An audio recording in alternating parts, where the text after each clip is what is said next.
Wahai Ali, kata Nabi SAW, ma safara ahadun talibal harami masyian illa kana syaitanu qarinah. Jadi siapa saja yang keluar mencari barang haram, makanan haram, pekerjaan yang haram, maka temannya itu adalah syaitan. Bahkan zina itu ikut syaitan, sehingga nanti anaknya pun ke syaitan.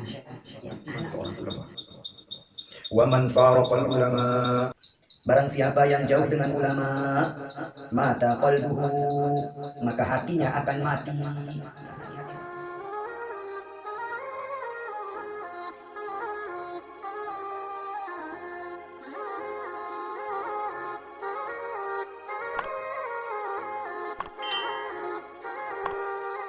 Assalamualaikum warahmatullahi wabarakatuh.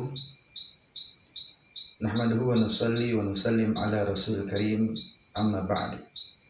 Teman-teman sekalian, kita lanjutkan lagi kajian kita tentang kitab Wasiyatul Mustafa sallallahu alaihi wasallam li Amirul Mukminin Sayyidina Ali radhiyallahu ta'ala anhu. Kemarin kita ini masih pasal yang pertama, ya, tentang makanan halal dan haram, ya. Dan ini kita lanjutkan tentang perkara itu, dan insya Allah ini kitab kita usahakan sampai selesai, teman-teman, ya, biar ada pegangan kita, ya, biar ada sebagai bekal hidup kita, ya, di dunia, sehingga kita mendapatkan keselamatan di akhirat nanti. Amin amin ya rabbal alamin. Qala al-musannif rahimahullah ta'ala wa nafa'ana bihi bi'ulumihi fid dharaini amin amin ya rabbal alamin. Kitab Wasiyatul Mustafa sallallahu alaihi wasallam li Amirul Mukminin Sayyidina Ali radhiyallahu ta'ala anhu. Kemudian nasihat Nabi sallallahu alaihi wasallam yang selanjutnya, ya Aliyu, ma safara ahadun talibal haram masyian illa kana syaitanu qarinahu wala rakiban illa kana radifahu wala jama'a ahadun malan haraman illa akalahu syaitan wala nasiya ahadun ismallahi ta'ala indal jima' illa syarakahu syaitanu fi waladihi wa dhalika qawluhu ta'ala wa syarikhum bil amwali wal auladi wa'idhum. Wahai Ali, kata Nabi SAW, ma safara ahadun talibal harami masyian illa kana syaitanu qarinah. Jadi siapa saja, ya, yang keluar mencari barang haram, makanan haram, ya, pekerjaan yang haram, maka temannya itu adalah syaitan. Ya, ketika dia keluar, ya, keluar dari rumahnya untuk melangkah menuju tempat yang dimana tempat itu pekerjaan haram atau dia mencari makanan haram, ya, maka temannya itu adalah syaitan, kata Nabi. Wala rakiban illa kana radifah. Dan kalau dia berkendaraan, ya, kalau dia menggunakan kendaraan menuju tempat itu yang haram itu, maka syaitan itu akan di belakangnya, akan berboncengan dengan syaitan. Dia akan berboncengan, terus akan bersama dia. Wala jama'a ahadun malan haraman illa akalahu syaitan. Dan ketika ia mendapatkan harta itu, kemudian ia membeli makanan atau ia mendapatkan makanan yang haram itu, ya, maka teman makannya itu, teman mengkonsumsi harta itu pun syaitan, ya. Syaitan itu akan senantiasa menemani dia. Wala nasiya ahadun ismallahi ta'ala indal jima'i illa syarakahu syaitan fi waladihi. Dan syaitan itu akan terus menerus dengan dia itu sampai ketika dia berjima dengan istrinya, ya, dia berjima dengan istrinya itu, syaitan itu melupakan dia kepada Allah Subhanahu wa taala, sehingga dia tidak berdoa, tidak berzikir kepada Allah Subhanahu wa taala. Bahkan jima itu ikut syaitan itu, sehingga nanti anaknya pun kesyaitanan. Ya, anaknya itu akan mendapatkan sifat syaitan itu, karena dengan syaitan itu dia menggauli istrinya. Sebagaimana wadzalika qauluhu ta'ala, sebagaimana Allah Subhanahu wa taala firmankan, wasyarikhum fil amwal wal aulad wa'idhum, ya, ikut campurlah, ya, ikut campurlah mereka, syaitan itu ikut campur dengan orang-orang yang dasarnya makanannya haram, hasil haram itu, sehingga dia dikuasai anaknya, ya, harta bendanya akan dikuasai oleh syaitan. Dan syaitan itu memberi janji kepada mereka, ya, janji-janji tentang seperti yang kemarin disampaikan itu, bahwa tidak mengapalah kau melakukan ini, ya, kalau kau bertobat Allah ampuni, terus begitu diberi janji-janji bahwa Allah Subhanahu wa taala akan ampuni sebesar apapun dosamu, ya. Ya Aliyu, la yaqbalullahu ta'ala salatan bila wudu wala sadaqatan minal haram.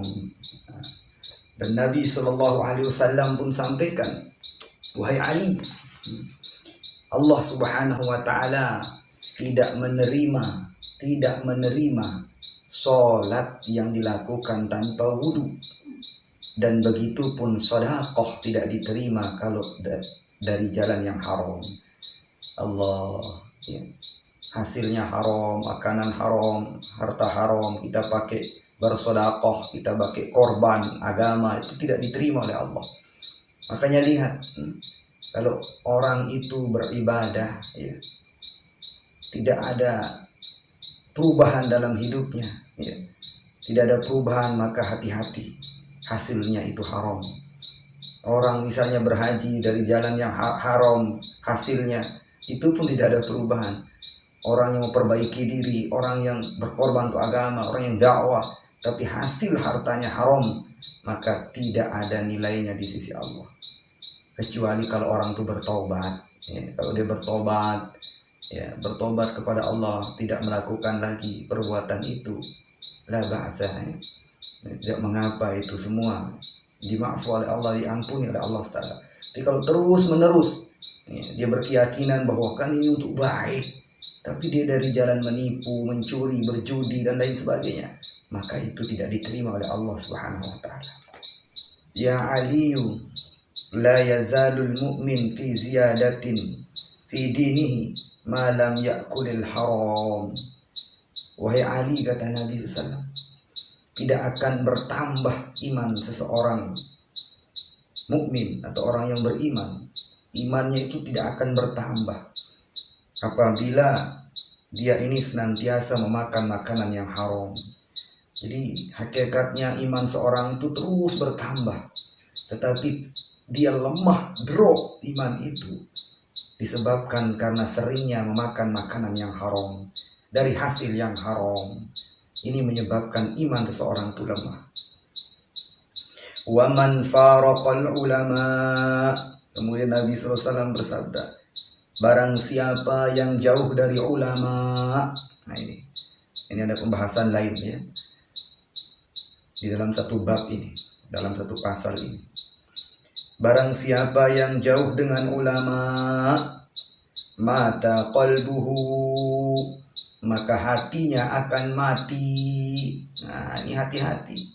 Orang yang jauh dari ulama, apalagi dia membenci ulama, jauh saja dengan ulama, tidak pernah dekat dengan ulama, tidak pernah sowan, tidak pernah silaturahim, tidak pernah ngaji, tidak pernah khidmat kepada ulama, mata qalbuhu, hatinya akan mati. Wa amiya an ta'atillahi ta'ala. Masya Allah. Dan mata hatinya itu dia akan buta dari mentaati Allah Subhanahu wa taala. Jadi perintah-perintah Allah Subhanahu wa taala itu, Masya Allah, dia tidak melihat, gitu. tidak bisa melihat perintah-perintah Allah Subhanahu wa taala, sehingga ibadahnya itu ibadah sia-sia karena bukan karena Allah, ya, karena yang mengarahkannya itu para ulama yang mengarahkannya itu, sehingga hatinya itu kocar-kacir dia kesana kemari, bahkan yang dia sembah pun dia tidak tahu karena apa, jauh dari ulama, ya. Sehingga dia ibadahnya itu hampa, sia-sia. Kenapa? Karena jauh dari ulama. Ya Aliyu man qara'al Qur'ana walam yuhilla halalahu walam yuharrim haramahu kana minal ladzina nabadhu kitaballahi wara'a zuhurihim. Wahai Ali, kata Nabi, barang siapa yang membaca Al-Quran, ya, atau barang siapa yang memahami tentang Al-Quran itu, tetapi ia tidak menghalalkan apa yang dihalalkan oleh Al-Quran, dia tidak mengharamkan apa yang diharamkan oleh Al-Quran, maka itu seolah-olah dia membuang Al-Quran itu di belakang punggungnya, seolah-olah dia menyia-nyiakan Al-Quran, ya. Tidak peduli dengan Al-Quran, kalau dia hanya membaca saja, ya, tetapi dia tidak mengerjakan apa perintah Al-Quran dan larangan Al-Quran. Apa yang dihalalkan tidak dihalalkan, apa yang diharamkan dia tidak haramkan, maka orang seperti ini, dia ini adalah orang yang seolah-olah membuang Al-Quran ke belakang punggungnya, atau dia membuang Al-Quran itu. Na'udzubillah min dzalik. Nah, inilah, ya, tentang kajian kitab Wasiatul Mustafa, dan besok kita lanjutkan ke pasal tentang fil wudu'i shalah, fil wudu'i was shalah, yaitu tentang wudu dan salat, itu keutamaan atau cara-cara berwudu, dan kemudian keutamaan atau cara-cara salat dan keutamaan salat itu nanti kita lanjut perkara ini. Jadi teman-teman tetap, ya, untuk senantiasa ikuti kajian kami, kita sama-sama muzakarah seperti ini, dan ini menambah ilmu bagi kita. Mudah-mudahan ada keberkahan. Subhanallah bihamdihi, subhanakallah bihamdika, asyhadu an la ilaha illa anta, astaghfiruka wa atubu ilaik. Assalamualaikum warahmatullahi wabarakatuh.